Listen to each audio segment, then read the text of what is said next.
唔知大家有冇發現，雖然 TVB 無線電視近年取消咗勁歌金曲頒獎典禮，但佢嘅音樂節目其實越開越多。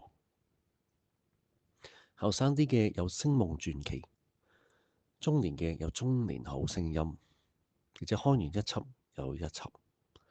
近排仲加埋唱錢、魔音女團等等嘅唔同嘅音樂節目。到底點解 TVB 雖然取消咗音樂頒獎典禮，但係反而越開越多音樂節目呢？今日就等你嘅巴打威同你一一拆解。首先第一樣嘢就係其實係個場景嘅成本啊！我首先就當你係拍最低成本嘅處境劇啦。處境劇呢，因為一般其實出街時就30分鐘啦。咁但係如果減咗一頭一尾嘅主題曲，就再減咗中間嗰5分鐘嘅廣告，其實可能大概係拍20分鐘到。咁20分鐘其實唔一定要好多嘅場景嘅，有陣時可能全集個劇集都係喺例如屋企入邊一個場景都係可以嘅。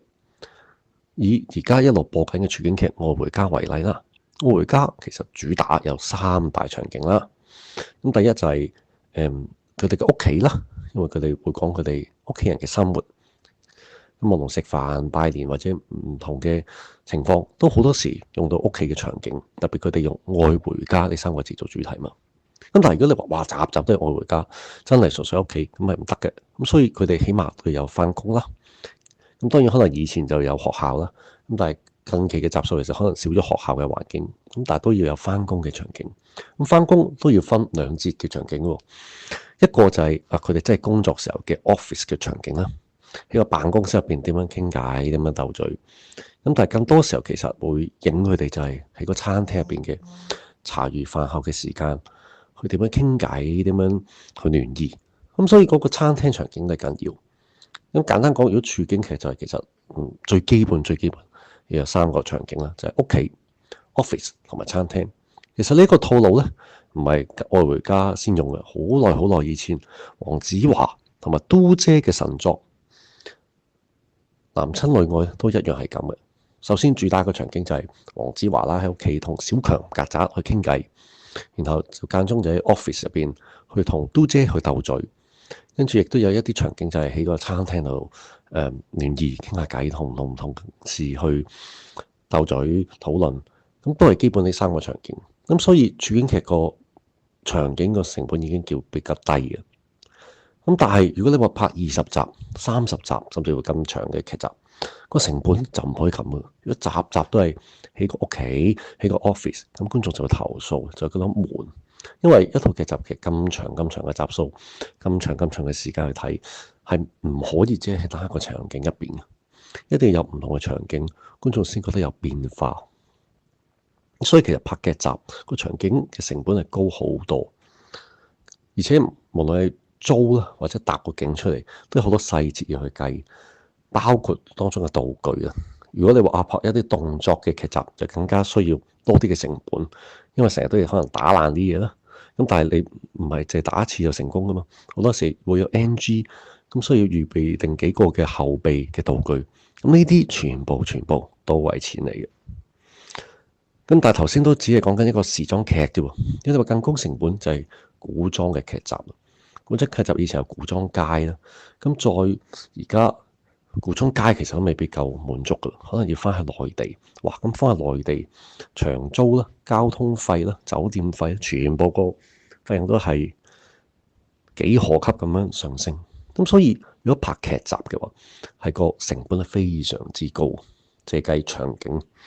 咁但係如果你話拍呢啲音樂節目，其實好簡單，無論佢係歌唱比賽，可能中年好聲音啦、星夢傳奇，或者最近嘅唱錢等等，咁其實都係一個小舞台，就係咁嘅樣。咁個舞台可能用咗成季喎，咁只不過係唔同嘅歌星上去，咁個場景相對係簡單好多。所以其實第一個原因，點解舉辦咁多嘅音樂比賽或者音樂節目呢？其實係慳緊場景嘅費用，慳緊錢。咁除咗話慳場景之外，其實另一個好慳嘅錢就係人手。嗰個人手其實係慳緊好多好多嘅錢。首先計台前啦，台前你愛回家，你冇可能淨得兩個男女主角噶嘛，一定係一堆嘅家人。咁可能再計埋啲同事，其實最基本經常性出現嘅演員都要起碼有10個至20個。咁可能10個係主啲嘅，咁但係亦都有10個係佢哋嘅朋友啊、同事啊，咁先至有唔同氣氛去拍出100集、200集嘅處境劇。咁所以人手一定係有噶啦。咁然後你話啊，頭先20集、30集嗰啲劇集，其實就更加需要多啲唔同嘅演員，同埋頭先都話啦，佢哋要去唔同嘅場景。咁唔同場景其實要有唔同嘅叫做路人甲、乙丙丁，唔可以話哇次次都係嗰幾個啊嘛。咁個人手上、演員上係需要好多更加多嘅人手。咁但係你話拍音樂節目，計幕前嘅，其實只需要可能2個左右嘅主持嘅啫，1至2個就已經控到成個場。咁啊成本上已經慳到好多。當然間中佢要請一啲評審嚟咯。但評審到底啊個酬勞係咪好多咧？其實都未必，因為佢哋都有一個出鏡嘅機會，所以相對嚟講，嗰個人手嘅成本其實已經慳好多。咁更加唔好講幕後啦，幕後因為又要 set 頭化妝，跟住然後又要去品衫。其實如果你話拍劇嘅話，係有好多唔同嘅場務、唔同嘅編劇喺入邊。咁但係你話音樂節目其實唔係太需要編劇嘅，當然有個編審或者監製要望住我個溫單。咁但係整體上其實有好多嘅，例如服裝可能都係參賽者自己帶嚟嘅，即係特別素人嘅音樂比賽。咁所以相對其實台前同埋幕後嘅人手嘅費用，音樂節目都係平過劇集好多嘅。所以簡單啲講都係其實慳緊錢，一來慳緊場景，二來亦都慳緊人工。咁但係除咗話慳錢之外，其實拍音樂節目亦都係拉近緊電視台同埋觀眾嘅距離，係增加緊佢哋嘅代入感，同埋賣緊一個夢想俾佢哋。例如中年好聲音咁，其實賣緊一個夢想話，咦，你哋中年都有得發揮。TVB 呢個定位其實好好，因為佢好多觀眾可能都係80後、70後，係細個睇開 TVB，咁可能而家都繼續睇嘅一班觀眾。咁而呢班觀眾其實就係佢哋最主要嘅客群。咁 TVB 就想留住佢哋嘅心，留住佢哋心，其中一個方法就話俾你聽，喂，其實你都有機會走上幕前，你唔係淨係喺屋企做觀眾，只要你走嚟參加呢個中年好聲音，你都有呢個發夢，有機會去台前發光發亮表演嘅機會。咁觀眾自然會睇得投入，咦，係，原來我哋去到中年都可以再次發夢，再次有機會去登台嘅，有機會做明星嘅。咁所以其實家庭觀眾都睇得投入，見到啲素人嘅比賽會更加強嘅代入感，比劇集單純睇黃宗澤、王浩信等等，其實嗰個代入感冇咁強啊。如果對比呢啲素人參加嘅音樂比賽，所以其實呢一類嘅音樂比賽拉近緊觀眾嘅距離。咁當然佢亦都有嘗試拉一啲年輕嘅客戶啦，例如之前嘅《星夢傳奇》嘗試捧嚴明熙出嚟，捧鍾柔美出嚟，其實都係嘗試去都讓一班年青人去覺得TVB 都一個表演嘅舞台機會。當然年青一輩係咪揀 TVB 呢個就後話啦。但係音樂節目係幫緊電視台同觀眾拉近距離。咁除咗話拉近距離之外，其實亦都幫緊電視台揾錢嘅。始終電視台都係一個商營嘅機構，需要計賺錢。頭先講咗好多話點樣去慳成本，音樂節目係幫到佢慳人手、慳場景。咁但係點樣揾錢先？電視台都要有盈利㗎嘛。咁其實製作呢啲音樂節目就係一個好好嘅盈利嘅機會。當然一來係有嗰啲台前嘅代言啦。有陣時如果大家睇一啲音樂節目，可能見到佢個評審前面擺咗樽水，或者擺一啲特別嘅飲品，咁都係講緊，呢個係一個代言嘅廣告機會，幫個電視台揾錢。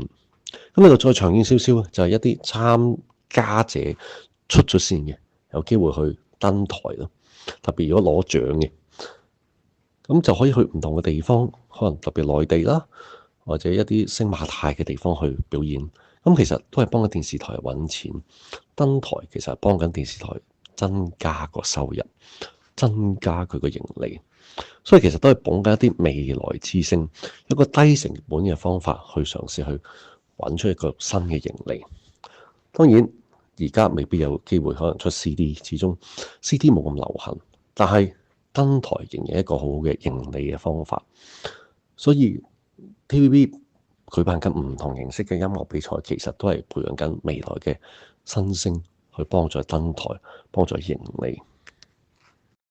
同埋仲有一個原因，其實佢都係唔係完全想放棄年青人市場嘅，佢都好想去拍一啲短片啦，用一啲網絡嘅平台去吸引新一班嘅觀眾。咁其實音樂節目亦都係一個好容易傳播嘅方式。可能有段精華，可能10秒、20秒唱出最好聽嗰 part， 剪咗出嚟，咁原來就擺上網，咁係比較容易流通嘅。同埋音樂嗰個播放都係容易啲重複嘅。你話劇集精彩，咁你可能睇1次2次已經夠㗎喇。咁但係歌其實好多時係可以聽好多次都百聽不厭，甚至乎越聽越有感情好想 loop 住首歌，好想重複播住首歌。咁其實係容易啲提高個播放率同埋嗰個傳播率啲。